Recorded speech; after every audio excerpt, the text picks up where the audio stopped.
মাত্র 2 সপ্তাহ পর মানে গুনে গুনে 14 দিন পর বাংলাদেশে গ্যাসের অভাবে অনেকের চুলা আর নাও জ্বলতে পারে। কলকারখানার মেশিন থেমে যাবে, বিদ্যুৎ উৎপাদন ব্যাহত হয়ে দেশের বেশিরভাগ অঞ্চল ডুবে যাবে অন্ধকারে। কি শুনতে খুব ভয়ঙ্কর লাগতেছে, তাই না? শুনতে ভয়ঙ্কর লাগলেও ঠিক এমন আশঙ্কার কথাই বলেছেন জ্বালানি বিশেষজ্ঞরা। মধ্যপ্রাচ্যের যুদ্ধের প্রভাব সরাসরি পড়তে পারে বাংলাদেশের জ্বালানি খাতে। মাত্র 14 দিনের তেল গ্যাসের মজুদ আছে আমাদের হাতে, তারপর কি হবে? সরকারি সূত্র বলছে দেশে বর্তমানে যে পরিমাণ এলএনজি বা তরলীকৃত প্রাকৃতিক গ্যাস মজুদ আছে এবং যে জাহাজগুলো পথে রয়েছে তাতে চলতি মাসের মাঝামাঝি পর্যন্তই গ্যাস সরবরাহ স্বাভাবিক থাকতে পারে। অর্থাৎ বাংলাদেশের হাতে আছে মাত্র 2 সপ্তাহের সময়। এর মধ্যে যদি ইরান যুদ্ধের সমাপ্তি না ঘটে তাহলে সংকটে পড়তে পারে দেশের বিদ্যুৎ উৎপাদন, শিল্প কারখানা, এমনকি পুরো অর্থনীতি।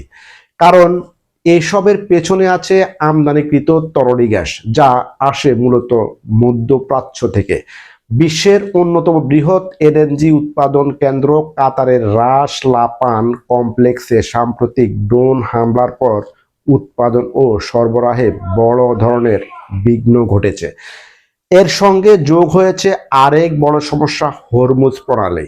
হরমুজ প্রণালী দিয়ে সারা বিশ্বে বিপুল পরিমাণ জ্বালানি সরবরাহ করে থাকে মধ্যপ্রাচ্যের দেশগুলো থেকে। কিন্তু চলমান উত্তেজনার কারণে এই গুরুত্বপূর্ণ রুটে জাহাজ চলাচল বাধাগ্রস্ত হচ্ছে, বন্ধ রয়েছে। ফলে বিশ্বের প্রায় 20% এলএনজি সরবরাহ কার্যত ঝুঁকির মুখে।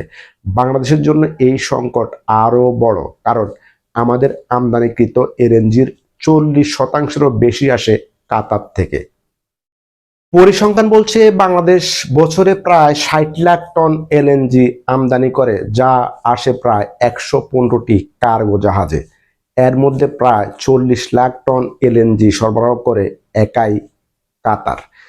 এছাড়া ওমান থেকেও আসে উল্লেখযোগ্য পরিমাণ গ্যাস, সেগুলো হরমুজ প্রণালী সমস্যার কারণে এখন আটকে আছে। এবার আসি দেশের গ্যাস চাহিদার কথায়। বাংলাদেশে দৈনিক গ্যাসের চাহিদা প্রায় 380 কোটি ঘনফুট, কিন্তু সরবরাহ করা সম্ভব হচ্ছে মাত্র প্রায় 270 কোটি ঘনফুট। এই সরবরাহের মধ্যে দেশীয় উৎস থেকে আসে প্রায় 171 কোটি ঘনফুট, আর আমদানি করা এলএনজি থেকে পাওয়া যায় 85 থেকে 100 কোটি ঘনফুট গ্যাস। অর্থাৎ আমদানিকৃত গ্যাস বন্ধ হয়ে গেলে দেশের জ্বালানি ব্যবস্থায় বড় ধস নামতে পারে। কারণ দেশের বিদ্যুৎ 1/3 আসে গ্যাস ভিত্তিক বিদ্যুৎ কেন্দ্র থেকে। জ্বালানি বিশেষজ্ঞরা বলছেন গ্যাস সরবরাহ ব্যাহত হলে প্রথম ধাক্কা লাগবে বিদ্যুৎ উৎপাদনে, তারপর শিল্প কারখানা, সিএনজি স্টেশন এবং বাসাবাড়ির গ্যাস সরবরাহেও সমস্যা হবে। ফলে উৎপাদন কমে যেতে পারে, বাড়তে পারে বিদ্যুৎ সংকট, এমনকি থমকে যেতে পারে দেশের অর্থনীতির চাকা।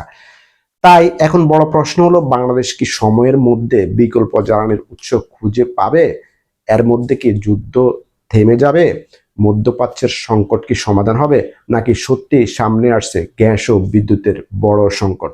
দর্শক, আজ এই পর্যন্ত। সবাই ভালো থাকবেন, চ্যানেলটিকে সাবস্ক্রাইব করে পাশেই থাকবেন। দেখা হবে পরবর্তীতে অন্য কোনো ভিডিওতে। সেই পর্যন্ত সবাই ভালো থাকুন। আল্লাহ হাফেজ।